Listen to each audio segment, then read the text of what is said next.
Fala você ligado em mais um vídeo aqui do Globo Tradição, estamos aqui de volta para falar um pouquinho desse mercado do Fortaleza, porque é o seguinte, né? Com a especulação do Alexander Barbosa, a gente falou ontem lá na live do GT muito sobre o que poderia esperar desse jogador, né? Números e tudo mais, e a gente começou a pensar no seguinte, cara, Alexander Barbosa é um estrangeiro, um argentino, como a gente costuma falar, um gringo, né? E vindo jogar aqui no Fortaleza muito provavelmente, e aí ficamos com essa questão. Tem muito gringo no PC?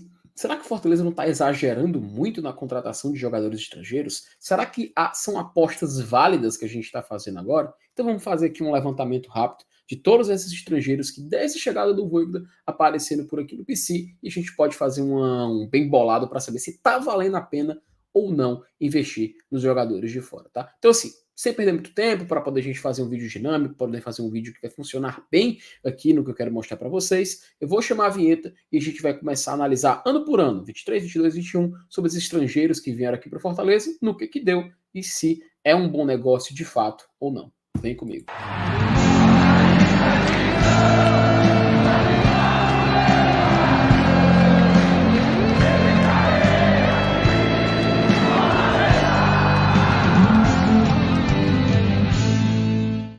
Galera, já quero começar colocando aqui o nosso elenco de 2023 para a gente analisar alguns nomes e comparar se de fato a gente está acertando ou não e se é necessário mais estrangeiros no PC, né? A gente sabe que por muito tempo existiu no Brasileirão, né? No futebol brasileiro, uma regra de só ter 5 estrangeiros, né?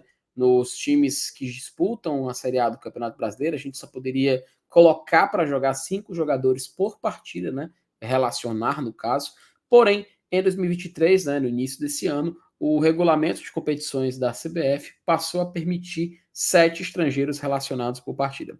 É claro que isso melhorou muito a vida de algumas equipes, né? O Internacional foi um dos mais beneficiados, o São Paulo também foi beneficiado, porque no momento tinha muitos estrangeiros no seu elenco, e o Fortaleza também. Afinal, o Fortaleza se tornou um time muito globalizado, vamos falar assim, nessas últimas temporadas, e hoje a gente vê uma grande diferença se a gente pensar já no próximo ano. Mas vamos comparar com os estrangeiros dessa temporada primeiro. Vamos fazer esse exercício de uma maneira decrescente, né? Vamos voltar nos anos e analisar ver se foi um bom negócio de fato ou não. Em 2023, a gente não tinha nenhum goleiro estrangeiro. Porém, a gente tinha defensores. E como tinha, tá? Porque se olharmos para a nossa linha de defesa, Gonzalo Escobar, Emanuel Brits e Tobias Figueiredo, eles estavam compondo, né, a nossa defesa, e ainda tinha o Sebadios, mas o Sebadios foi emprestado para o Júnior de Barranquilha, inclusive foi campeão, tá? Foi campeão lá na Colômbia, vai disputar a Libertadores, e aí ele ainda tem vínculo ano que vem, vamos ver o que vai acontecer com o Brian Sebadios, se o Fortaleza vai negociá-lo ou vai utilizar o jogador. Também temos o Brits, né, que foi um dos que mais chamou a atenção, né, nessa temporada, porque começou muito bem, mas depois deu uma queda, né? O 2023 dele não termina da melhor forma possível, e aí a gente fica com o Brits na próxima temporada, isso já é certo, enfim, mas ficou aquela sensação meio que, pô, poderia ter sido melhor. A gente poderia ter explorado mais do Brits. Do Escobar, se a gente passar essa comparação, foi um jogador muito esforçado, às vezes faltou aquele pouco primor técnico um pouco maior, mas no geral, pô, Escobar acabou entregando. Foi um jogador que, na minha opinião, acabou entregando, e tanto que eu não vejo o Fortaleza indo atrás de um lateral esquerdo no momento. O Tobias, eu acho que talvez seja essa grande expectativa que não foi aliada com a realidade, né? O Tobias, ele teve algumas atuações que chamaram a atenção mais negativamente, né? Seja fazendo gol contra, seja sendo crucial para um gol de um adversário, tanto que se tornou um reserva, a gente pode dizer reserva de luxo, até por conta do investimento que foi feito, e o Fortaleza tinha esse jogador que, de todos, é o único não sul-americano, né? O único europeu aí que está no nosso elenco, e acabou não correspondendo, Tobias Figueiredo. Se a gente olhar para a linha de meio de campo, nós vimos o Tomás Pochettino. Pochettino que chegou de uma forma que, pô, se a gente parar para pensar aqui, o Pochettino, ele faz um bom início de ano, né? Ele faz um bom campeonato cearense ali, ele aparece com um certo destaque, depois meio que foi caindo de produção, e agora na final da temporada, com a recuperação do Caleb, a gente pode dizer que ele se tornou um reserva, né? Ele também acabou pegando banco, e o Caleb, que de fato foi o titular ali na reta final, que, pô, se tivesse disponível na final da Sula, quem sabe a gente poderia ter feito algo diferente com o Caleb. Porém, na final da Sul-Americana, a gente lembra que o Pochettino deu assistência para o gol do Lucero, né? Então, ele aí, em momentos cruciais, acabou aparecendo. Fica aí esse destaque para o Pochettino. Se a gente olhar para o ataque, 3 argentinos, né? Temos Emmanuel Machuca, temos Juan Martín Lucero e Silvio Romero. Machuca foi um investimento muito alto, foi um investimento importante que o Fortaleza acabou fazendo.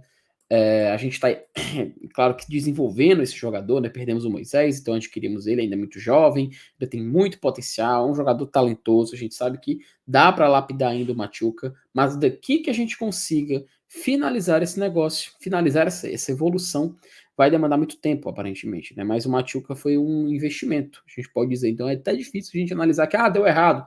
Cara, é um jogador ainda em formação, então a gente vai meio que ainda observar como vai Machuca em 2024. Lucero, pô, valeu todo o esforço, tá? O Lucero valeu todo o esforço, foi um jogador que a gente sabe como foi difícil, né, o negócio do Lucero aqui com Fortaleza, ele teve que se desvencilhar do Colo-Colo, Fortaleza depois foi lá negociar com o atleta, e aí acabou representando muitos gols na temporada, artilheiro do time na temporada, fez gol em todas as competições, fez gol na final da própria Sul-Americana, que a gente estava falando agora há pouco, então um jogador que com certeza foi o estrangeiro aí que acabou rendendo mais no nosso ano, né? Coisa que a gente não pode dizer do Silvio Romero, que infelizmente acaba perdendo a titularidade já no ano passado, né? O Galhardo acaba assumindo o título a linha dos 11 iniciais de titulares do Fortaleza. Neste ano, com a chegada do Lucero, ele se torna a terceira opção na nossa linha de frente. Então, o fim do ciclo de Silvio Romero no Fortaleza acabou sendo bem abaixo do que a gente estava esperando, né? Então, nesse ano de 2023, a gente teve esses estrangeiros comparando e vendo seu desempenho. Se a gente olhar para o ano passado, a gente vai ter uma pequena diferença, né? Porque, por exemplo, nós tínhamos o Landázuri, que foi um jogador que acabou chegando com aquela certa expectativa, mas durante o ano foi mostrando que não era aquilo que a gente esperava, né? O próprio Sebadios, a gente citou agora há pouco que está retornando, mas enquanto esteve no Fortaleza, algumas atuações que assustavam o torcedor, a gente lembra muito bem do jogo contra o Colo-Colo, lá no Monumental no Chile. Então, sem dúvidas, o Brian Sebadios é um jogador que ainda também muito novo, quando jogou no Fortaleza só tinha 21 anos. A gente espera ver o que ele pode fazer agora quando retornar.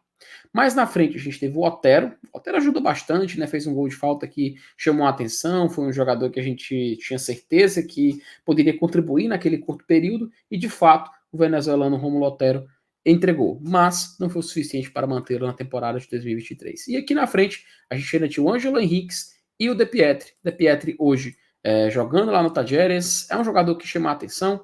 Lá ele está fazendo um bom trabalho, só fechar isso aqui, essa publicidade.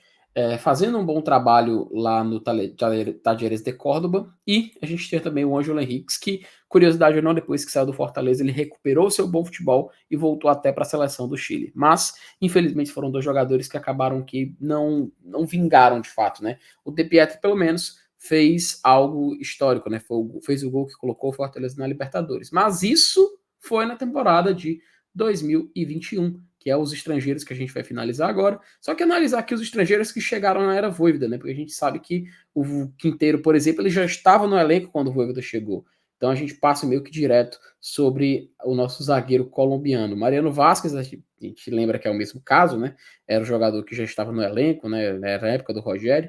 E aqui na frente, já De Pietri e Ângelo Henriques, já falamos no tópico passado. Então, assim, no geral, no apanhado geral, se a gente parar para dar uma olhadinha aqui, Fortaleza realmente aumentou muito o número de estrangeiros nessas últimas temporadas. Ele chega em 2023 com bastante jogadores. A gente pode contar aqui que encerrou, ó, 1, 2, 3, 3 defensores, Pochettino, 4 jogadores, Machuca, 5, Romero, 6, Juan Martín Lucero, 7. Ou seja, no limite, né? E Fortaleza emprestando jogadores como Sebadios, por exemplo. Então, Fortaleza chega aqui naquele limite máximo de estrangeiros para poder utilizar. Vai se desfazer de uns agora, por exemplo, o Romero já se desfez do clube, e assim a gente vai tentar investir nesse mercado, né? Vamos ver o que vai acontecer, se o Barbosa de fato vem para Fortaleza ou não, mas eu convido vocês a acompanhar a live do GT, onde a gente falou bastante sobre esse jogador e nós estendemos também o debate acerca do Fortaleza, ok?